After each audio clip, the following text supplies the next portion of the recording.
అప్పు అడిగేటప్పుడు ఎన్ని విధాలుగా అడుగుతారంటే అన్ని విధాలు అడుగుతారు డబ్బులు తీసుకునేదానికి. మనం ఇచ్చామంటే మనం ఎర్రిపప్పలం లెక్క. డబ్బులు వాళ్ళు అప్పడికి మనం ఇచ్చామంటే. కానీ కొంతమంది కరెక్ట్‌గా ఇచ్చేస్తారు. ఒకరు సొత్తు పెట్టుకోరు. కొంతమంది బేవర్స్ ఉన్నారు. బేవర్స్ నాయాళ్ళు. వాళ్ళేం చేస్తారంటే మనం అప్పిచ్చిన తర్వాత కొన్ని రోజులు బాగానే ఉంటారు. కొన్ని రోజుల తర్వాత డబ్బులు ఈ నాయాళ్ళు మనం అడగతా ఉన్నా కూడా ఒక నవ్వు నవ్విపోతూ ఉంటాం ముండా కొడుకులు. ఏం చేస్తాం అలాంటి వాళ్ళని? ఏం చేయలేం. అడిగితే ఇస్తాం తిప్పుతూ ఉంటారు కానీ ఇవ్వరు డబ్బులు. ఇవన్నీ మనకెందుకు బాధలు?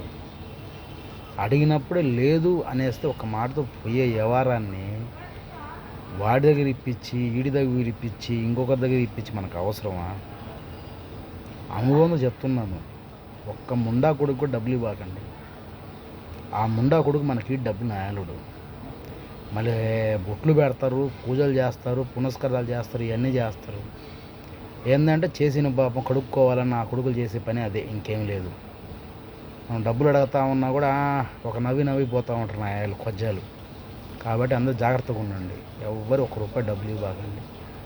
మనకు అతి నమ్మకంగా మనకు ఇష్టంగా ఉంటే డబ్బులు ఇవ్వండి అంతే.